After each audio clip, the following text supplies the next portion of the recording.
اب میں اس موقع پر خاندان قاسمی کی نشانی نبیر حکیم الاسلام حضرت قاری طیب صاحب رحمۃ اللہ علیہ، فرزند ارجمن خطیب الاسلام حضرت مولانا محمد سالم صاحب قاسمی رحمۃ اللہ علیہ، مراد حضرت مولانا سفیان صاحب قاسمی محتمم دارالعلوم وقف دیوبند رکن آل انڈیا مسلم پرسنل لا بورڈ سے درخواست کرتا ہوں کہ حضرت اس موقع پر ہم تمام ابنائے کاشف کو اپنی قیمتی نصائح سے مستفید فرمائیں۔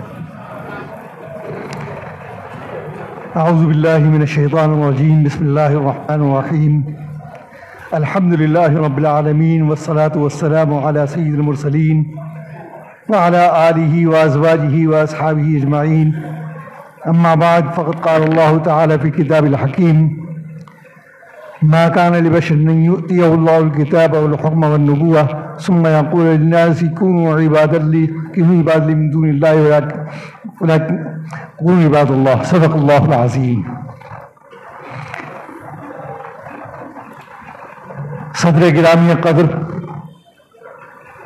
جناب حضرت مولانا بلال عبد الحی صاحب الحسنی ندوی دامت برکاتہم العالیہ، ناظم ندوۃ العلماء اور شہنشین اور اس ہال میں جلوہ افروز اصحاب علم و فضل، حضرات علماء کرام اور مشاہدین امت،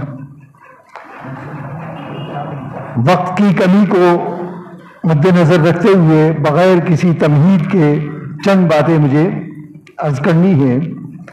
اور ابھی جو آیت کریمہ میں نے آپ کے سامنے تلاوت کی، اسی کی روشنی میں اس دنیا میں انسان کو اشرف المخلوقات اور افضل الکائنات بنا کر بھیجا گیا اور پوری کائنات فخر کر دیا گیا۔ ایک قدیم دور سے یہ بحث علماء، حکماء، فلاسفہ کے درمیان رہی کہ انسان کی یہ جو اشرفیت ہے، یہ اکرمیت ہے، اس کی بنیادی کلید یا اس کی اساس کیا ہے؟ کیونکہ اس کی گواہی قرآن کریم بھی دے رہا ہے، عقل بھی دے رہی ہے، حواس بھی اس کی شہادت دے رہے ہیں۔ قرآن کریم میں وَلَقَدْ كَرَّمْنَا بَنِي آدَمَ وَحَمَلْنَاهُمْ فِي الْبَرِّ وَالْبَحْرِ وَرَزَقْنَاهُمْ مِنَ الطَّيِّبَاتِ وَفَضَّلْنَاهُمْ عَلَى كَثِيرٍ مِّمَّنْ خَلَقْنَا تَفْضِيلًا۔ یہ انسان کی افضلیت پر دلیل نص ہے، دلیل قرآنی ہے۔ عقل بھی اس کی گواہی دے رہی ہے کہ انسان نے نہ صرف یہ کہ زمین کو کھودا اور اسے، بلکہ اس کے آثار کو جانا، اس کے خواص کو جانا اور اس میں سے نئی نئی چیزیں اپنی ضرورت کے مطابق ایجاد کی۔ تمام ہماری ضرورت جو ہے وہ زمین سے آ رہی ہے۔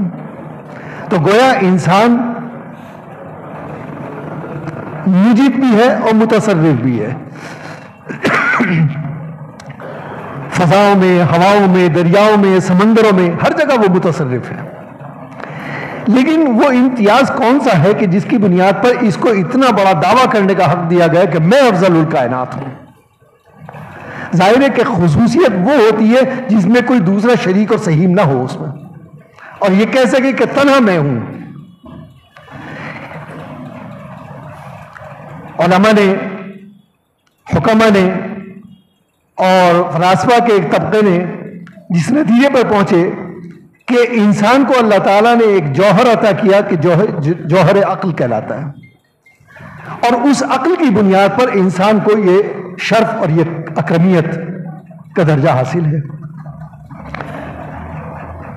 لیکن جتنا بڑا یہ دعویٰ ہے اتنی بڑی دلیل نہیں ہے، اس لیے کہ جہاں تک عقل کا تعلق ہے تو عقل کا کام ہے قیاس کرنا، استنباط کرنا، ایک معلوم حکم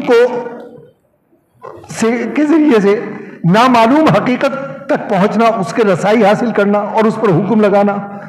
قیاس اور استنباط جو ہے وہ عقل کا بنیادی فریضہ ہے. تو اتنی عقل تو جانوروں کو بھی اللہ نے دی ہے. بس فرق یہ ہے کہ ہم شعوری طور پر قیاس کرتے ہیں، وہ لاشعوری اور طبعی طور پر قیاس کرتے ہیں. مثلا مثال کے طور پر ایک کتے کو آپ لاٹھی مار دیجئے، اگلے دن وہ اس جگہ نہیں آئے گا. وجہ کیا ہے کہ اس کی عقل نے قیاس کیا کہ میں کل گیا تھا تو میرے ساتھ یہ واقعہ پیش آیا تھا، آج جاؤں گا تو آج بھی یہی ہوگا، حالانکہ آج کے واقعے کو اس نے اپنی آنکھ سے نہیں دیکھا. تو اس کی عقل نے قیاس کیا.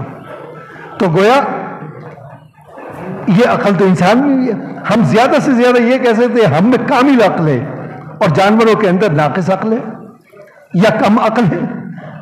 تو یہ تفاوت تو انسانوں کے اندر بھی ہے. کوئی بہت حکیم ہے، بہت اعلیٰ عقل والا ہے، کوئی اوسط درجے کا ہے، کوئی ادنا ہے، کوئی غبی ہے. یہ تفاوت اور یہ فرق جو ہے یہ تو انسانوں کے اندر بھی موجود ہے. لہذا جب ہم ایک انسان کو کم عقل کو بھی عقل مند کہہ سکتے ہیں تو کیا وجہ ہے کہ جانور کو ہم عقل نہیں کہہ سکتے؟ تو اللہ نے اس کو بھی عقل دی. اور پھر یہی نہیں، وہ اپنے مطلب کی ہر چیز کو سمجھتا بھی ہے، جانتا بھی ہے، عقل سے کام بھی لیتا ہے.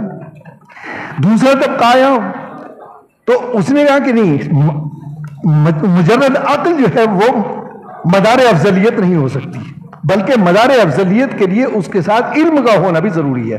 اللہ تعالیٰ نے انسان کو علم عطا کیا، اس لیے وہ افضل کائنات ہے. یہاں تک بھی دعویٰ اپنی جگہ پر ہے، لیکن اب بھی دلیل تام نہیں ہے، اب بھی دلیل مکمل نہیں ہے.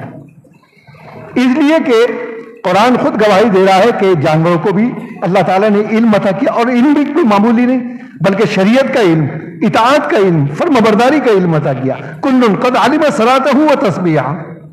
کائنات کے اندر کوئی شے ایسی نہیں ہے کہ جو تسبیح اور تحلیل نہ کرے. یہ دوسری بات ہے کہ ہم اس کو نہ سمجھ سکیں. تو جب وہ تو غیر جنس ہے تو ہم اپنے ہم جنسوں کی زبان نہیں سمجھتے. وَإِن مِّن شَيْءٍ إِلَّا يُسَبِّحُ بِحَمْدِهِ وَلَٰكِن لَّا تَفْقَهُونَ تَسْبِيحَهُ. ہم حج پہ جاتے ہیں، وہاں مختلف ممالک کے لوگ ہیں، کوئی انگریزی میں دعا مانگ رہا ہے، کوئی اطالوی میں مانگ رہا ہے، کوئی فرانسیسی میں مانگ رہا ہے، کوئی پشتو. تو کیا ہم سب کی زبانیں سمجھتے ہیں؟ نہیں. لیکن ہمیں اتنا پتا ہے کہ تو جس طرح سے جب ہم اپنے ہم جنسوں کی زبانیں نہیں سمجھ سکتے تو وہ تو غیر جنس ہے. لیکن علم ہے. زیادہ سے زیادہ آپ یہ کہہ سکتے ہیں کہ ہمیں علم جو ہے وہ دیا گیا کہ ایک علم وہ ہے جو وہابی ہے، وجدانی علم ہے، اور ایک علم وہ ہے جو کسبی ہے، جو ہم نے اپنی محنت سے حاصل کیا اور شعوری ہے. ظاہر ہے کہ اس سے بھی کوئی فرق نہیں پڑتا. آپ زیادہ یہ کسبی علم کے اندر ہم نے انجینئرنگ کا علم حاصل کیا، ہم نے تعمیر سازی کا علم حاصل کیا، ہم نے مکانات بنائے، ایک سے ایک مکان، ایک سے ایک ڈیزائن، ایک سے ایک خوبصورت مکان بنائے، اور اس میں کھانے کا کمرہ الگ، رہنے کا الگ، سونے کا الگ، مہمانوں کا الگ، کچن الگ، باتھ روم الگ، یہ ساری چیزیں.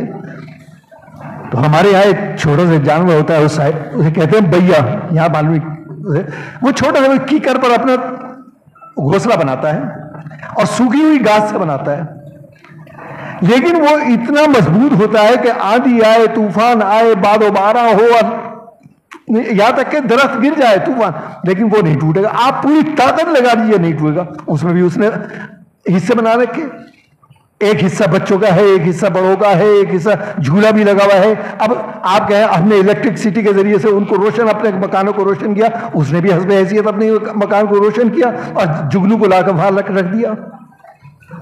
تو لہذا یہ دعویٰ کہ ہم نے علم کے ذریعے سے ہم اشرف المخلوقات ہیں، یہ بھی مکمل نہیں ہے. یا ایسے ہی محل کی بکھی ہوتی ہے، وہ اپنا چھتا بناتی ہے، آپ پرکار رکھ کر بھی اگر وہ اس کا ہشت پہلو کی جو سوراخ ہے آپ ویسے نہیں بنا سکتے جو اس نے بنا دیا. آپ کہیں کہ ہمیں تنظیم ملت ہے، ہم ایک سوسائٹی اور ایک معاشرہ بنا کے اس کے اندر رہنے کے عادی ہے. ہمارا ایک پریزیڈنٹ ہوتا ہے، ایک سیکرٹری ہوتا ہے، ایک وزیر اعظم ہوتا ہے، ایک حکومت کو چلانے والے، تنظیم کو چلانے والے لوگ ہوتے ہیں تاکہ قانون کے درمیان انسان زندگی گزار سکے، اس کو تحفظ حاصل ہو. وہ کہیں گے یہ تو ہمارے یہاں بھی ہے. تنظیم ملت یہی تو ہے کہ حکمراں اپنی رعایا کی اور اپنی پبلک کی حفاظت پر معمور ہوتا ہے. آپ نے دیکھا کہ محل کی مکھی کا جہاں چھتا ہوتا ہے وہاں کچھ چیزیں مکھیاں مری ہوئی نظر آتی ہیں جن کی گردن ٹوٹی ہوئی ہوتی ہے. وہ کیا ہے؟ ان کا ایک جو لیڈر ہے اس کو عربی کے اندر کہتے ہیں یعصوب. اس کی اطاعت ہر ایک پر لازم ہے. وہ بیٹھے اللہ نے اس کو یہ قدرت دی ہے کہ وہ دور سے آتی ہوئی مکھی کو یہ جان لیتی ہے کہ یہ کوئی زہریلی پھول پہ یا زہریلی پتوں پر بیٹھ کر تو نہیں آئی, یہ زہریلا رس لے کر تو نہیں آ رہی ہے. لیکن اس سے پہلے کہ وہ زہریلا رس لے کر آئے اور وہ جو ذخیرے کا حصہ ہے جہاں سال بھر کا ذخیرہ شہد کا جمع ہوتا ہے اس میں جا کے اس کو زہریلا نہ کر دے. قرآن وَلَكُمْ فِي الْقِصَاصِ حَيَاتٌ يَا أُولِي الْأَلْبَابِ کہ ایک آدمی کی سزائے موت اگر دی جاتی ہے تو ہم اسے قتل نہیں کہتے. اگر عدالت نے کسی آدمی کو کسی جرم میں سزائے موت دی ہے تو کوئی یہ نہیں کہتا کہ عدالت نے قتل کیا ہے, بلکہ کہتے ہیں بہت صحیح ہوا. اور یہی اس کا وَلَكُمْ فِي الْقِصَاصِ حَيَاتٌ يَا أُولِي الْأَلْبَابِ. تو آپ کی وہ خصوصیت بھی نہیں ہے کہ آپ کہیں تنظیم ملت ہے یا وجدانی علم ہے. اب سوال یہ کہ وہ کون سی چیز ہے کہ جس میں انسان نہ اس پہ ملائکہ شریک, نہ اس میں اجنہ شریک, نہ اس کے اندر نباتات, جمادات, حیوانات, موالید ثلاثہ کوئی اس کے اندر شریک ہے. تنہا انسان یہ کہتا ہے کہ میں اشرف المخلوقات ہوں.